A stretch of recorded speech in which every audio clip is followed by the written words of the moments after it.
ఒక చిన్న ప్రశ్న. మీరు ఫోన్ కంట్రోల్ చేస్తున్నారా, లేక మీ ఫోన్ మిమ్మల్ని కంట్రోల్ చేస్తుందా? చిక్కు ప్రశ్నే కదా. అవునండి, 1 గంట పుస్తకం ముందు కూర్చోలేం మనం, కానీ 3 గంటలు రీల్స్ ని అలా అలా స్క్రోల్ చేస్తూ మాత్రం ఉండగలం కదా. ఎందుకంటారు మరి? మనకి ఫోకస్ లేదా, లేదా మనకి ఇంటెలిజెన్స్ లేదా? 2 కాదు. అయితే అసలు ప్రాబ్లం ఏంటి?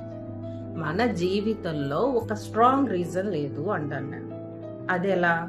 అది కూడా చెప్తాను. ఈరోజు నేను ఫోకస్ గురించి మాట్లాడదాం అనుకుంటున్నాను. ఫోకస్ అంటే పిల్లలకు సంబంధించిందా అనుకుంటున్నారా? అస్సలు కాదండి, మనందరికీ సంబంధించింది.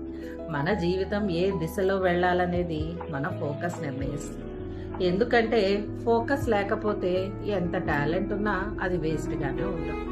రాంగ్ ట్రాక్ ఎలా మొదలవుతుంది?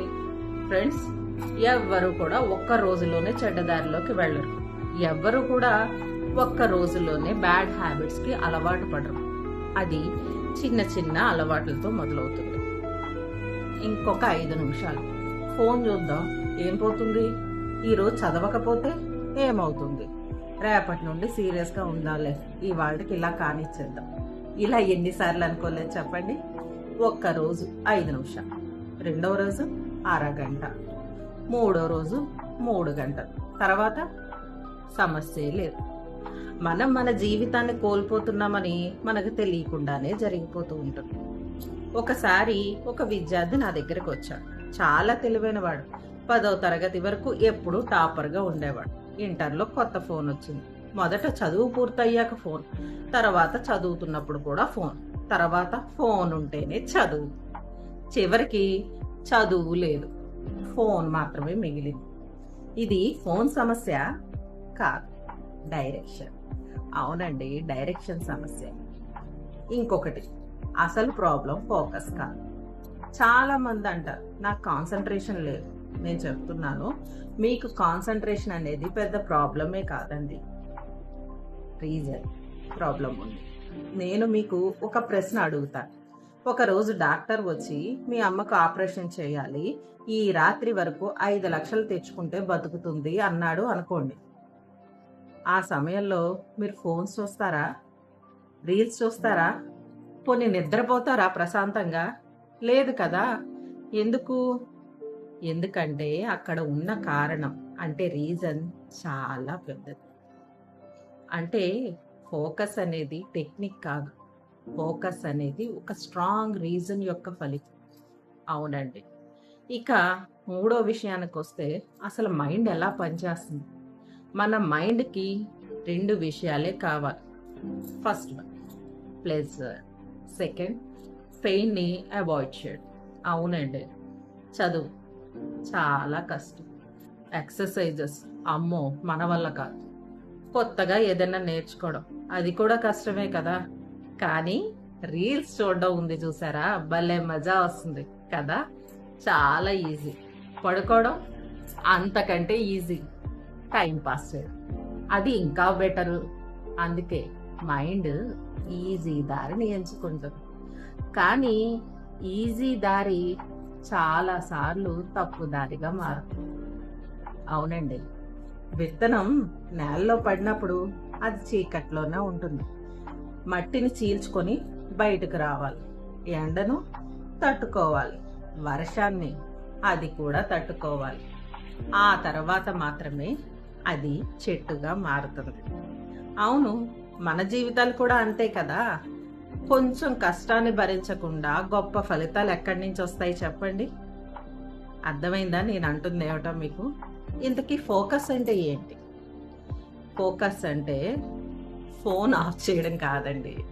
ఫోకస్ అంటే నా లక్ష్యం దీనికంటే చాలా ముఖ్యమైనది అని మన మనసు మనల్ని నమ్మడం. అర్జున్ని గురువుగారు అడిగారట, ఏం కనిపిస్తుంది అని. ఎవరైనా అయితే చెట్టు అన్నారు, కొంతమంది ఆకులు అన్నారు, కానీ అర్జునుడు మాత్రం పక్షి కన్ను మాత్రమే కనిపిస్తుంది అన్నాడు. అది ఫోకస్. అనవసరమైన వాటిని చూడకుండా ముఖ్యమైన దానిని మాత్రమే చూడడం ఫోకస్ అంటే. అర్థమైందా? So my dear friends and my dear students, నేను చెప్పేది ఏంటంటే చాలామంది మహిళలు కూడా ఇలా ఒక తప్పు చేస్తూనే ఉంటారు. అందరినీ చూసుకుంటూ ఉంటారు, అందరినీ సంతోషపెడుతూ ఉంటారు, కానీ తమ కళల్ని మాత్రం మర్చిపోతూ ఉంటారు. 20 సంవత్సరాల తర్వాత నాకు కూడా ఏదో చేయాలనిపించింది. నేను నా డ్రీమ్స్ని పక్కన పెట్టకుండా ఉంటే బాగుండేదేమో. నేను ఒక్క మాట చెప్పనా, మిమ్మల్ని మీరు మర్చిపోవడం సాక్రిఫైస్ మాత్రం కాదండి. మీ కళల్ని గౌరవించకుండా మీ బాధ్యతని మీరు నిర్వర్తించడానికి ముందుకెళ్ళారు. రోజుకొక గంట మీకోసం కేటాయించండి. ఒక పుస్తకం చదవండి, కొత్త విషయాన్ని నేర్చుకోండి. మీరు మారితే మీ కుటుంబం మొత్తం మారుతుంది. అర్థమైందా? ఇక మన టీనేజర్స్ విషయానికి వస్తే, మీకు ఈ రోజు ఉన్న శక్తి జీవితంలో మళ్ళీ రాదు. ఆ విషయాన్ని బాగా గుర్తుపెట్టుకోండి. స్క్రోలింగ్లో గడపవచ్చు, కానీ మీ భవిష్యత్తు నిర్మించడం చాలా కష్టం కదా. ఇప్పుడు మీరు తీసుకునే నిర్ణయాలు ఆ తర్వాత 10 సంవత్సరాలను నిర్ణయిస్తాయి. అది మాత్రం గుర్తుంచుకోండి. ఈ ప్రపంచంలో అత్యంత ప్రమాదకరమైన విషయం ఏమిటో తెలుసా? ఫెయిల్యూర్. అస్సలు కాదండి, డైరెక్షన్ లేకపోవడం. అవును, అత్యంత శక్తివంతమైన విషయం టాలెంట్ అనుకుంటున్నారా? అస్సలు కాదు. మరి మనీ? అది కూడా కాదు. మరి ఏంటి? ఫోకస్. అవును, ఎందుకంటే ఫోకస్ ఉన్న సాధారణ వ్యక్తి కూడా ఫోకస్ లేని టాలెంటెడ్ పర్సన్ని దాటి వెళ్ళిపోతాడు. అవును, ఈరోజు మీరందరూ కూడా ఇంటికి వెళ్ళాక అద్దం ముందు నిలబడి మీ కళ్ళల్లోకి మీరు చూసుకుంటూ ఒక్క మాట చెప్పండి, నేను టైంపాస్ చేయడానికి పుట్టలేదు. నా జీవితంలో ఏదో చెయ్యాలి, నేను మారుతాను, నేను ఫోకస్గా ఉండడం మొదలు పెడతాను. మళ్ళీ చెప్పండి, నాకు ఏదో చెయ్యాలి ఇంకోసారి అని గట్టిగా చెప్పడం కూడా చాలా మంచి పద్ధతి. నాకు జీవితంలో ఏదో చెయ్యాలి, నేను మారతాను అని కామెంట్ బాక్స్లో కామెంట్ చేయండి. Because the day you find a strong reason, nobody can stop you from becoming extraordinary person. Thank you, your Archana Naukoti, Mindset Coach for Women and Teens. Please subscribe my channel and like, share. Please comment below.